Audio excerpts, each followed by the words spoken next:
Buenas, yo soy Rocío. Vamos a estudiar hoy el segundo tema de psicología social, que se llama la influencia de la evolución y la cultura en los procesos psicosociales. Espero que te sirva para repasar, para escuchar y leer mientras tus apuntes y vayas cogiendo datos. Como siempre diré lo que más ha caído en exámenes otros años. La cultura puede entenderse como un conjunto de formas específicas de adaptación a ambientes físicos y sociales concretos.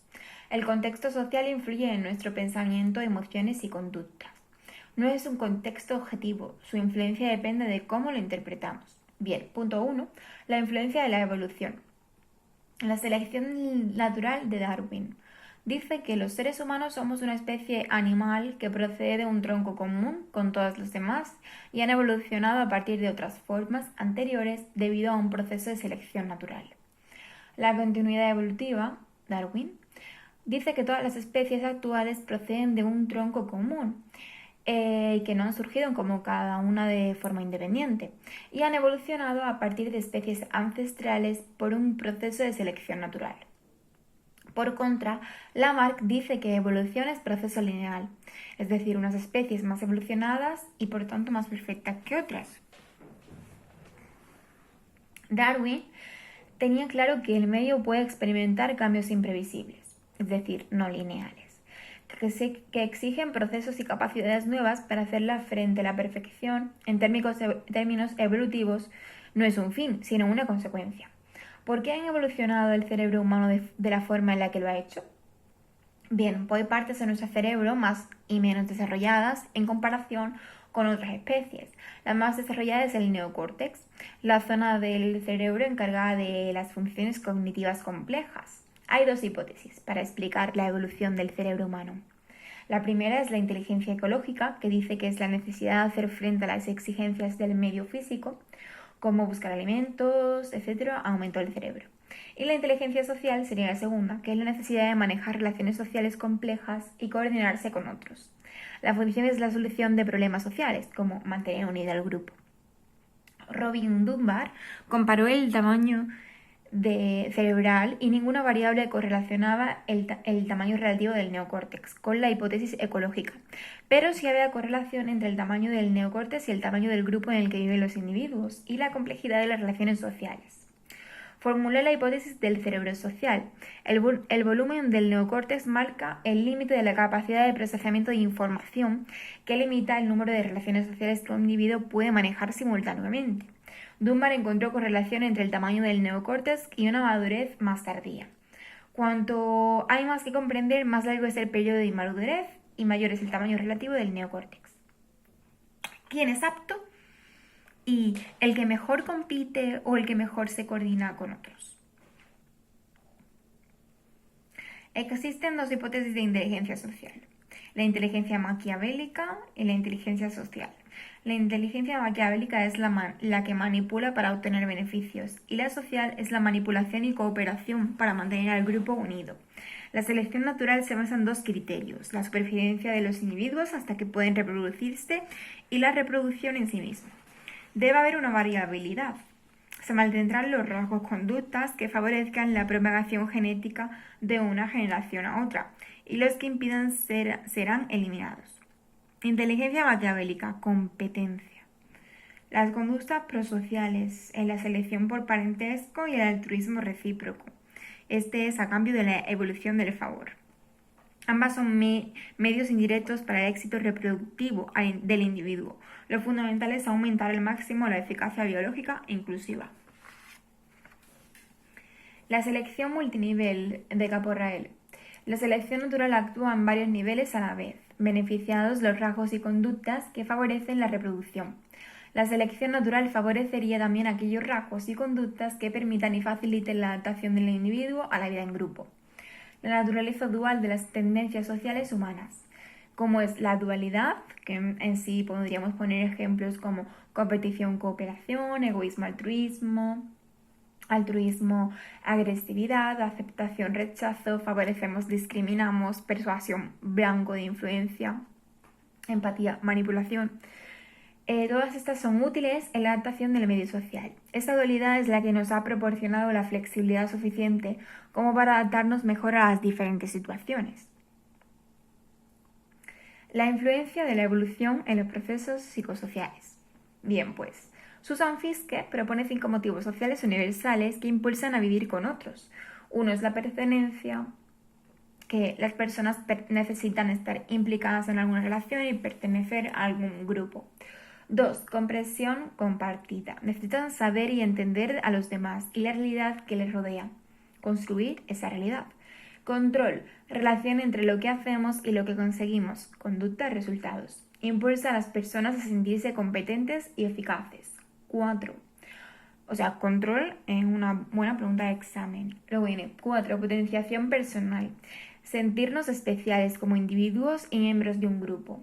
Es contrapunto al motivo de pertenencia. Motivo de pertenencia y potenciación personal, que hace que suba la autoestima. La confianza también ha entrado mucho en exámenes.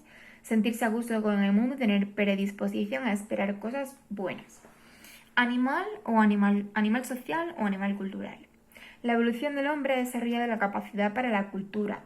Roy Baumeister ha propuesto sustituir animal social por animal cultural. La cultura no es exclusiva para el ser humano, pero alcanza en mayor complejidad, ya que depende de ellas para sobrevivir. Dice que el cerebro humano constituye solo el 2% de la masa corporal, pero consume un 20% de las calorías que ingiere una persona media. Es un órgano costoso de mantener. Nuestra capacidad cultural es biológicamente rentable, si no la evolución hubiera suprimido el desarrollo del cerebro. ¿Qué ventajas ofrece la cultura? Un progreso acumulativo, un almacenamiento del conocimiento por años, una división del trabajo, una diferenciación de roles y especialización que favorece la posibilidad de cooperar con muchas más personas, lo que produce un beneficio recíproco. Bien, el punto 2 nos habla de la influencia de la cultura.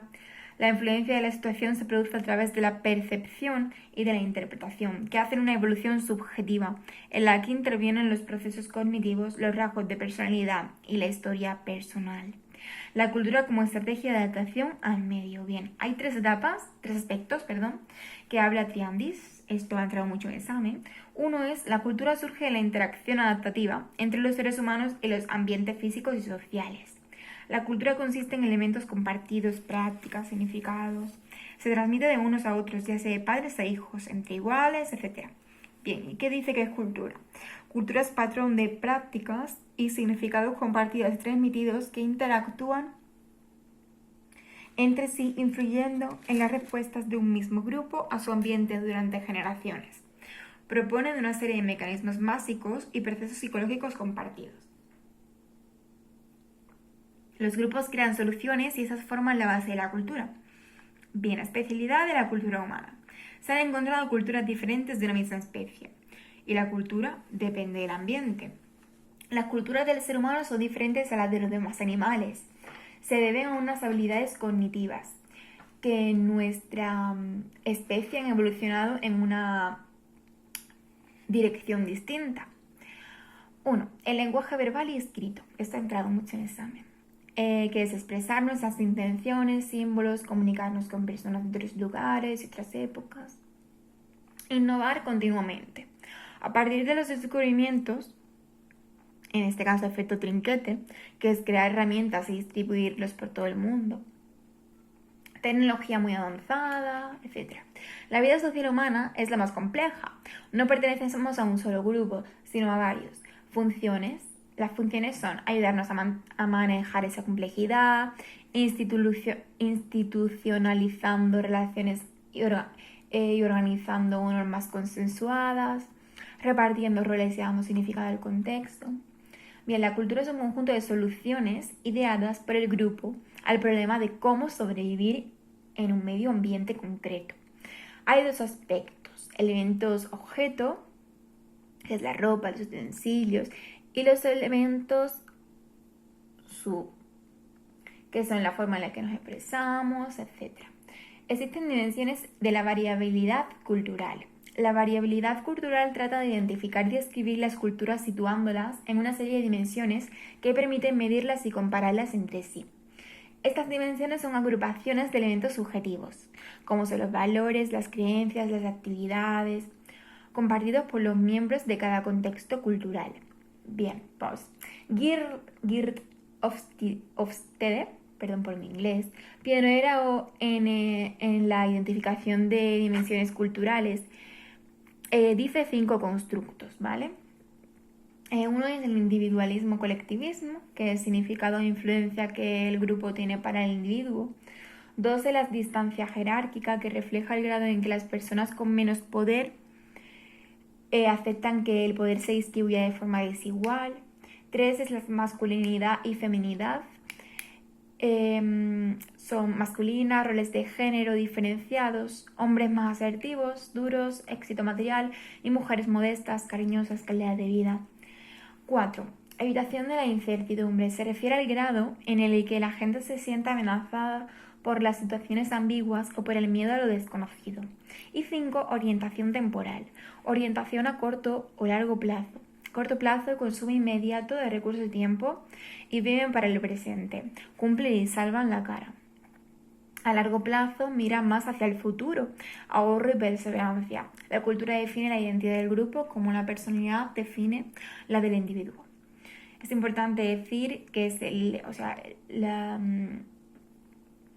el constructo más fuerte que podemos decir y del que debemos de estudiar, que es el individualismo y colectivismo, que hablamos de la dimensión entre un ser, un individuo único o ser miembro de una especie ultrasocial, dimensión de variación cultural definida en términos de independencia emocional de grupos. Bien, el individualismo son vínculos laxos, cada cual cuida solo de sí mismo, la representación individual del yo. Y el colectivismo se integra en endogrupos fuertes y cohesivos, protección al cambio de una lealtad incondicional, representación social del yo en función del grupo. Hofstede dice que las culturas industrializadas de Occidente valoran el individualismo y las culturas asiáticas y los países latinoamericanos valoran el colectivismo. Hay unas diferencias. Tenemos diferencias del individualismo y del colectivismo. Podemos ponerlas como en una tabla y poner, por ejemplo, la primera individualismo y la segunda colectivismo, al documento o en un papel. Y lo primero que vamos a poner son los valores, ¿vale? Los valores del individualismo son el placer, el éxito, la competición, la libertad, la autonomía, la sinceridad, y del colectivismo sería la seguridad, la obediencia, el sentido del deber, la jerarquía, las relaciones personalizadas, las relaciones, la armonía intragrupal. Luego, aparte de valores, podemos poner otro cuadro abajo de características de la conducta social. En el individualismo existe la comunicación y el contacto extenso, superficial y débil. Existe la conducta social menos diferenciada entre endogrupo y exogrupo, una comunicación directa y explícita y un poco contacto físico, independencia y logro individual. Y en el colectivismo, una comunicación y contacto intensivo y más profundo, más diferencia hacia miembros del endogrupo y exogrupo, una comunicación indirecta, un contacto físico muy cercano y una pertenencia al grupo y cooperación. Luego tenemos otro cuadrito de evaluación de uno mismo. En el individualismo diríamos que la autoestima está vinculada moderadamente y en el colectivismo que la autoestima está vinculada muy fuertemente. Luego tenemos importante que decir que entre los individualistas es frecuente el sesgo de egocentrismo. Los éxitos se explican por causas internas estables y los malos resultados por causas externas inestables. Pregunta examen, importante. Éxitos, causas internas, o sea, buenos éxitos, causas internas, malos resultados, causas externas, inestables. Se incentivan con elogios y halagos. Los colectivistas suelen ocurrir en el sesgo de modestia y atribuyen sus buenos resultados a causas externas. Y los fracasos a causas internas. Se incentivan a superar el fracaso. Punto 3. La influencia de la evolución y la cultura en la interpretación del contexto. Bien, la atribución de significados a los diferentes contextos es la base de la conducta normativa, comportamiento que se espera de los individuos ante problemas y situaciones. David Matsumoto analiza cómo el contexto modela los procesos psicológicos y la conducta a través de la interpretación que hacemos de él. Refleja la influencia de las variables propias de la naturaleza humana y las variables relativas a la cultura y el significado que damos al contexto situacional. Los procesos mentales y las conductas sociales ocurren en un contexto situacional particular, con una historia evolutiva y cultural. Nuestros procesos dependen del contexto, compuesto por multitud de factores sociales, culturas y situacionales. Las interacciones. Pues somos animales culturales, seres individuales con tendencias egoístas que coexisten con tendencias sociales, el equilibrio. Necesitamos a los demás, pero también necesitamos un grado de privacidad para sentirnos bien. Hay dos mecanismos para regularla, está la territorialidad y el mantenimiento del espacio personal. La territorialidad es el patrón de conductas y actitudes sostenido por una persona o grupo, basado en la idea del control percibido, intencionado o real, de un espacio físico definible, un objeto o una idea, y que puede conllevar su situación habitual, su defensa, su personalización y su señalización. También son territorios los intelectuales e ideólogos. La territorialidad humana es naturaleza simbólica. El mantenimiento del espacio personal. Bien, pues es la zona que rodea a la persona, cuya invasión provoca malestar. Protege nuestra privacidad. Edward Hall definió distancia interpersonal, íntima, personal, social y pública. El endogrupo nos beneficia, el exogrupo puede suponer una amenaza. Las culturas individualistas favorecen la pertenencia del individuo a más endogrupos, y esto ha caído en exámenes, y un menor apego, lo que implica menor conformidad, menos confianza y menos diferenciación entre la relación entre endogrupos y exogrupos. Y las culturas colectivistas penalizándose la falta de conformidad y fomentándose la armonía y la cohesión. Es mayor la identificación y vinculación al endogrupo opuesta a la actitud hacia los exogrupos. Los grupos sociales requieren algún grado de jerarquía basada en el liderazgo. Los roles sociales dentro de un grupo aclaran el comportamiento que se espera de cada persona. Las culturas con alta distancia jerárquica, mayor diferenciación entre los miembros del grupo según sus estados y utilizan rasgos individuales fijos. La situación. En público controlamos mucho más nuestro comportamiento. Eso se llama la evitación de la incertidumbre, que ha caído mucho en exámenes. Que hay falta de evitación en la incertidumbre. Se regula el comportamiento de forma estricta. 4. Relaciones sociales. Son mecanismos de condición social, motivación social e interacción social. Y hay dos errores de la psicología. 1, la universalidad, y 2, la diversalidad. En la universalidad, que una sola muestra representa toda la conducta humana. Y en la diversalidad, que existen fenómenos independientes. Bueno, pues hasta aquí el tema 2. Espero que os haya servido para tener un poquito más de idea o repasar vuestro tema. No sé, espero que mis apuntes estén bien o estén ayudando simplemente. Porque para mí también me está ayudando a repasarlo en voz alta. Gracias, hasta el siguiente tema.